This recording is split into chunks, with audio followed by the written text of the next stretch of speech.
مبارک دیتا ہوں، اپنی افواج کو بھی مبارک دیتا ہوں، اور ان شاہینوں کو مبارک دیتا ہوں جنہوں نے فضا میں اڑ کر جان ہتھیلی پہ رکھ کر ڈیتھ سرٹیفکیٹ پر دستخط کر کے، میں نے وہ ویڈیو دیکھی کہ ہمارے جوان ڈیتھ سرٹیفکیٹ پر آسان ہے سائن کرنا، اور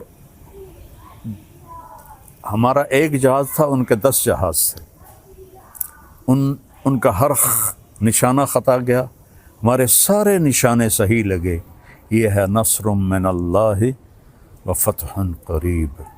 تو میری افواج پاکستان، ان کے سربراہان، ان کے سپاہی سے لے کر اور رینجر سے لے کر تمام کو، یہ میرے ہاتھ اٹھے ہوئے ہیں۔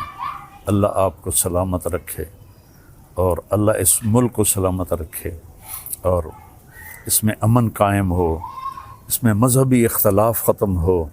یہ علماء سے کہہ رہا ہوں، سیاسی اختلاف ختم ہو۔ یہ سیاسی جماعتوں سے اختلاف تو رہے گا، دشمنی نہ ہو، دشمنی نہ ہو، ایک ہو کے رہیں۔ اور ہندوستان والوں سے کہتا ہوں، اچھے ہمسائے بن کر رہو۔ ہمارے تو ہمسائے کے اتنے حقوق بتائے ہیں ہمارے نبی نے کہ جس کی کوئی حد کوئی نہیں۔ آپ اچھے ہمسائے بن کے رہو تو ہمیں آپ سے کیا غرض ہے؟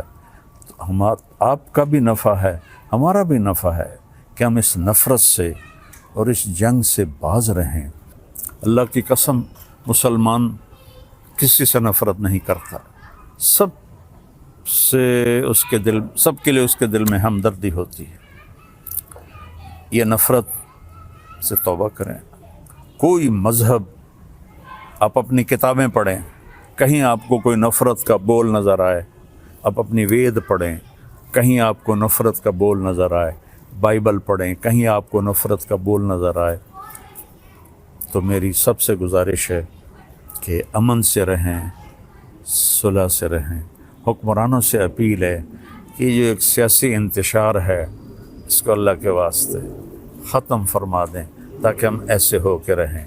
جو میں پہلے تو اس کو سلام کرتا ہوں جس نے اس آپریشن کا نام رکھا ہے بنیان مرصوص، اور اس کے بعد میں عرض کرتا ہوں حکمرانوں سے جو اس وقت ہیں، جو اقتدار میں ہیں، طاقت میں ہیں، پورے قوم کو بنیان مرصوص بنا دیں، اور یہ جو سیاسی اختلاف ہیں اس کو دشمنی تک نہ لے جائیں۔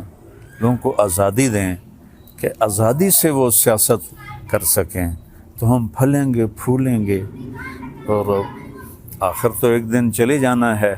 اللہ راضی ہوگا تو اللہ ہمیں موجیں کرا دے گا۔ اگر کوئی ظالم بن کے مر گیا تو پھر چاہے وہ مسلمان ہے اور چاہے وہ تہجد گزار ہے۔ حجاج بن یوسف روزانہ 10 سپارے تہجد میں پڑھتا تھا، 10 سپارے۔